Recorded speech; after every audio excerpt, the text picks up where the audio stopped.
What's going on, everyone? This is OMG My Vintage. This is the first video, and these are the pickups from this past weekend going to garage and estate sales on June 11 and June 12. What I'll go through is my pickups, but what I picked them up for, what I think they go for, or what I think I could sell them for, and then maybe some tips along the way as well, if I can think of any. All right, so let's start with the paper. This is fairly common when you come across these at estate sales. I typically keep the letter size because I do a lot of printing. When I came across a legal size, because of the cost, I decided to take a chance and see if I can actually flip paper. I don't use legal size, but the price was just too good. I think they were priced at 50 cents per ream of 5 or 500, and they were willing to deal $2 for all of it, and they retail for about 10 to 15 per 500 count at these stores. So there's Staples, Hammermill is kind of the quote-unquote higher brand, and then the two packages in white are Office Depot, I think, but 10 to 15 per. And if they retail that much on or at the stores, then I probably will accept, half of that or 80% of that typically, especially if it's on Amazon. But I mean, getting all this for $2, not bad. And it'll be a good learning because, again, I've always passed on legal size 8.5 by 14, just because I never use them, but this was a pretty cheap way to learn to see if I can actually flip paper on OfferUp, especially, and see if I could make a decent flip, a tiny flip. These two hats, my bread and butter, especially since they're sports related. These two are vintage hats. The guy said he never wore them. They were only for display. He had a bunch of other hats that were worn, so I'm not sure if I can fully trust them. But these are the two that seem to be to be unworn. These vintage hats I purchased for $1 a piece, and if they don't have tags on it, which is usually at the top or somewhere on the side, then I'll look at the condition, and here it's very clean, right? The brim is clean. You don't see any discoloring. Then I will take a chance, especially for $1. And you can see here, vintage, pretty solid.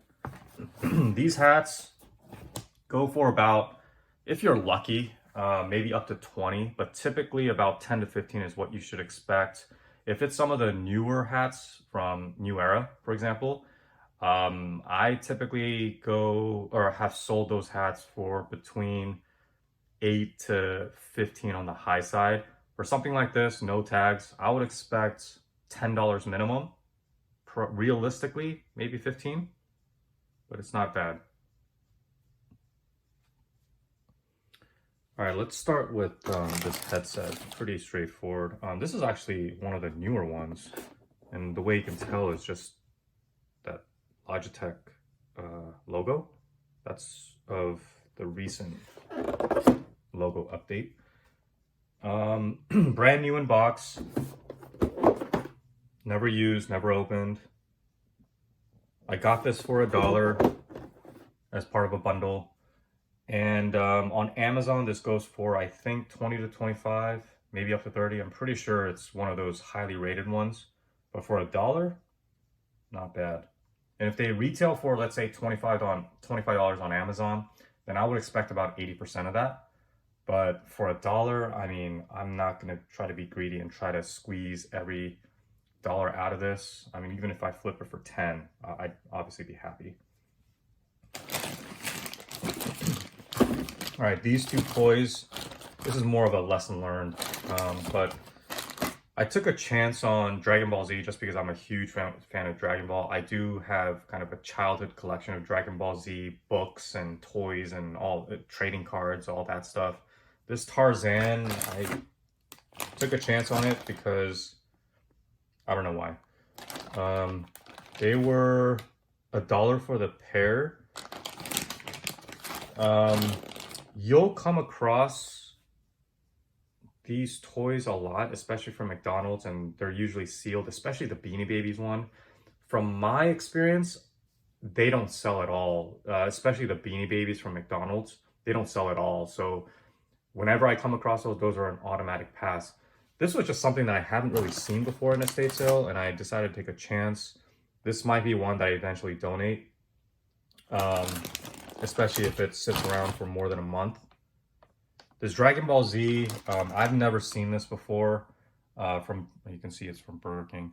I haven't seen this before at an estate sale, so I figured for 50 cents, I'll take a chance if I can flip it. Otherwise, maybe I'll just stash it since I'm a huge fan of Dragon Ball Z anyways. And I think you can see the year, 2000. But I will typically stay away from these type of toys. Just haven't had luck with those. All right, next item is Paint Shop Pro 8 and Paint Shop Pro X8, the CD. I'm not gonna open it. These are new, and it comes with the guide, the book. I got this for, I believe it was $1 because it was part of a bundle, maybe two. But either way, $1 or $2 for this bundle. It's a really good deal. I think I could probably sell this for about 10 bucks. I wouldn't expect 20, but it's something worth a shot. The reason why I'm taking a shot on this is because I've had very good success with Adobe Acrobat Pro. Well, I sold Adobe Pro 7 and Adobe Pro 8 for I think 25 and 35 or something like that. And I bought those for a similar price, maybe $1 or $2. And so I figured since this is new, it seems to be a little bit more on the recent side, but it also comes with a guide, the book. I figured I'd take a chance and see if it's something I could learn more about. But if you come across Adobe Pro, especially if it has the CD, the case, and the serial number, usually the serial number is either on the back or on the inside, pick those up. Those are easy sells. Again, I've only had experience with 7 and 8, but you might come across some older ones that maybe you can buy for $1, flip for 10. The 7 and 8, easy profit there that I've been lucky with. All right, these items here, ink cartridges. Now these don't have the box, so I don't know if they were expired. I'm gonna guess they are, but if it doesn't come with a box, just assume they're expired. Despite being expired, I've had really good success with selling expired ink, especially within the past 10 years is pretty much the oldest that I've gotten. But even when I'm very upfront to say, hey, this could be as old as 10 years or it's likely expired, people still buy it. And especially with expired ink, you shouldn't pay more than 50 cents for each one of these cartridges. Usually it'll be in a box, and then on the box it'll have the expiration date. But you shouldn't pay more than 50 cents, especially for expired, because you can just explain, look, it's expired, no one's going to use it. What's the point? If it's not expired, so if it's about to expire or there's still plenty of months or years left, then, you know, pay up $1 or $2, maybe up to $5. But the new ink cartridges, you should be able to sell for at least $15 per, especially if it's a black ink. If it's the color that you see here, just assume that it's about half. So on these, I think I paid $1 for all three. And again, I'm gonna assume that it's expired just because it doesn't have anything. These packages don't have it. It doesn't come with the box. It didn't have the box. But for these three, the one has 2 yellow and 1 black. I would expect around minimum $10. If I'm lucky, maybe 15 or 20. I doubt 20, but at the black ink is the key. That's obviously the most popular. The 2 yellow is more of a throw-in, but I think I should be able to get at least $10 out of that. I'm gonna do the sports memorabilia last. These two were pretty cool finds, all part of the same estate sale, I think it was. But this Hewlett Packard business calculator. What's cool is I'm not going to be able to open this, but it is an open box, but it's also new, original packaging, never used. It just happened to be an open box that probably got open because of the old glue that's on it. Now, this was a pretty cool find. I think I paid maybe $10 for the pair. I've never seen something like this new in box before. I think this business calculator, I think it's different from your traditional finance calculators. But in either case, this business calculator, I think I should be able to get at least 50 out of this. I have to do a little bit more research, but I think 50 at a minimum, since it's also new open box, never used, pretty rare find. And the same thing goes for this video cassette rewinder. For those old enough, you definitely remember this. I am old enough to remember this, not this exact model, but definitely the rewinder. But it was pretty cool. I mean, I'm not gonna open it, but new in box, never used, still has the original packaging inside and all that.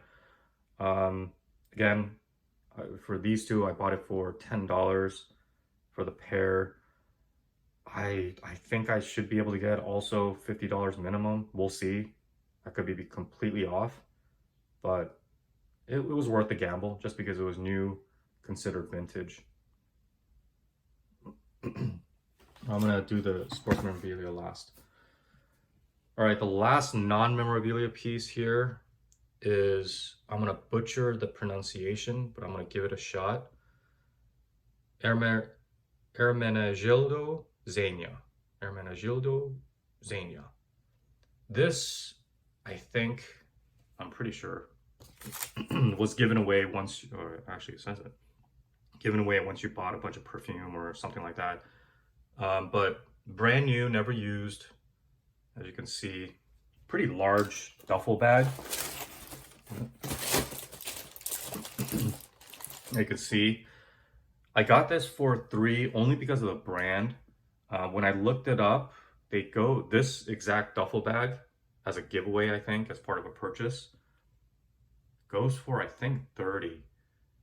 And if it doesn't sell, I could always have my parents use this when we go on vacation.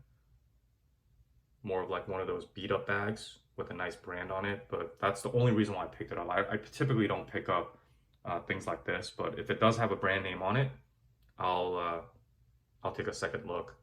So for $3, again, I think I can get $30 for it, or I think that's what they go for. And lastly, my specialty area, which is sports memorabilia.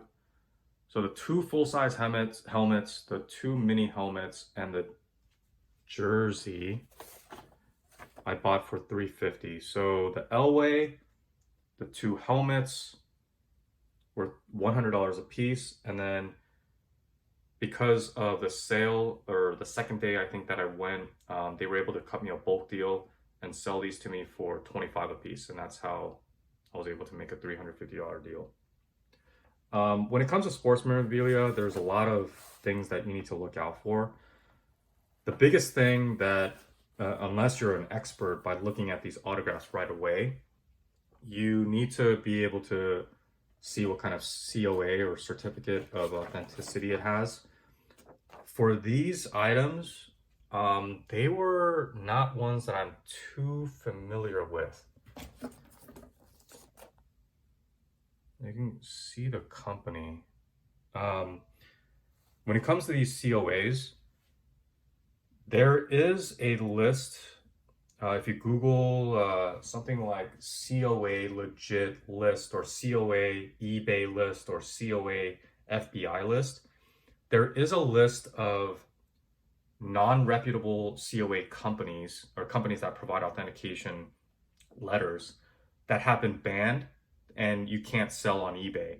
And it's also part of an FBI list. I think it was part of this sting operation. I was actually at the Cleveland National Sports Collectors Convention a few years ago when FBI came in and took, I think, one dealer for sure, all his forged autographs. And through this operation, they came up with a list of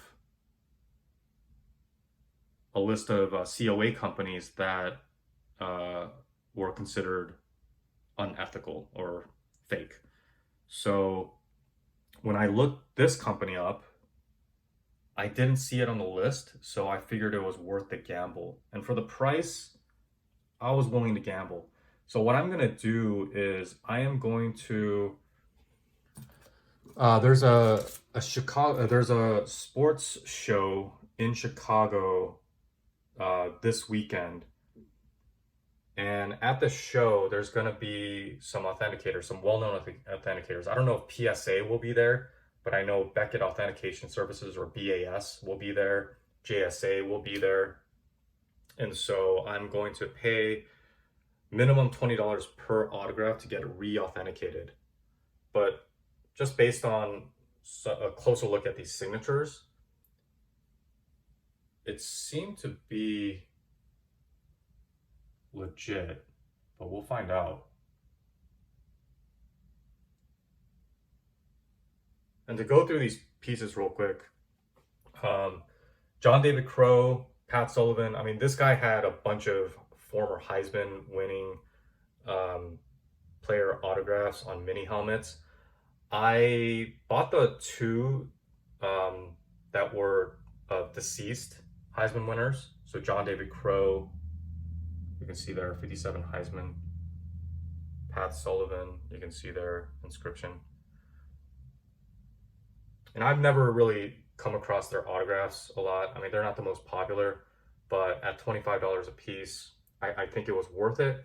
And again, it'll cost me about $20 to get it re-authenticated. So all in for basically the same price as the sticker. Not bad.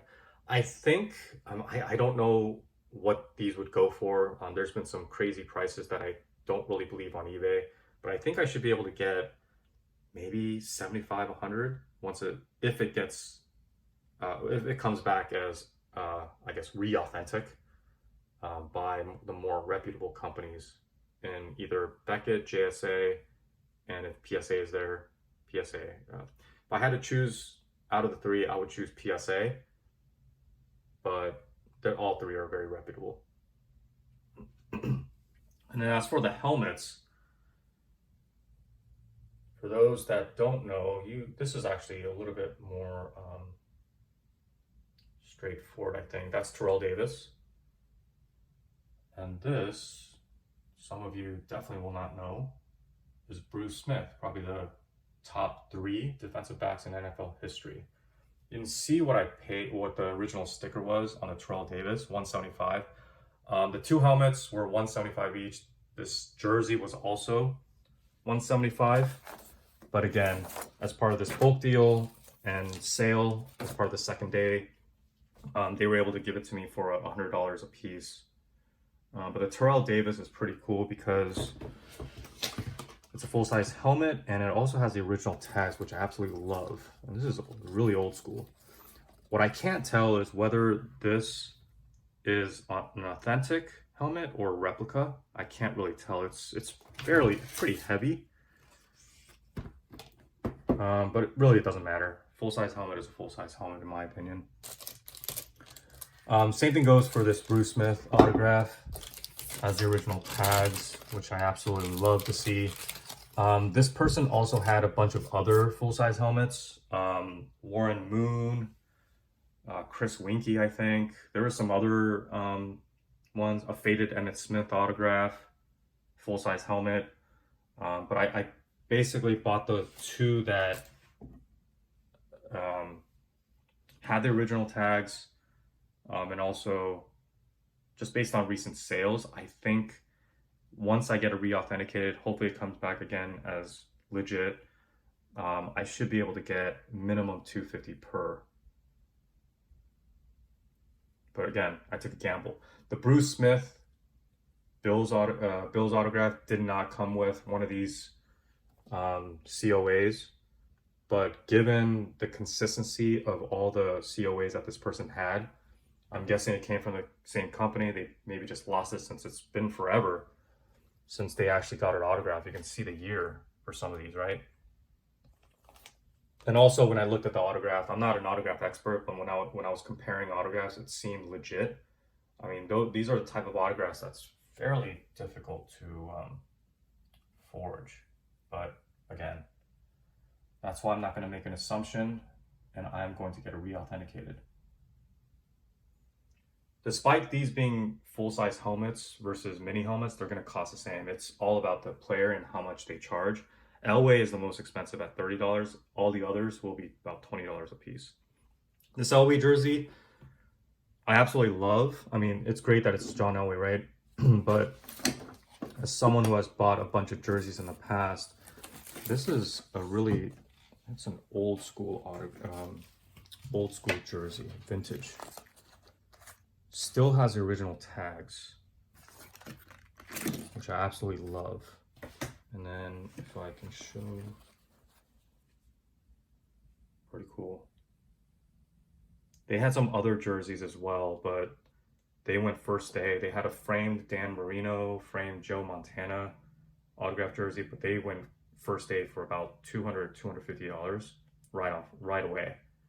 Don't know why they left this one, but at $175, I prefer it not framed anyways. I thought it was a good gamble. And again, we'll find out once I get this authenticated next weekend at the Rosemont show, also called the Chicago Sports Spectacular, and see what the verdict is and see how reputable this company is. But yeah, that is my haul for this weekend. So obviously the bulk of it was $350 spent on the memorabilia, and then I don't know, what does that make it? Maybe $15, $20 for the rest. I hope you enjoyed this video. Hopefully it was a little bit helpful. I'd appreciate a like, comment, or subscribe to this channel. And I hope to bring you guys weekly updates and tips along the way. Thanks all.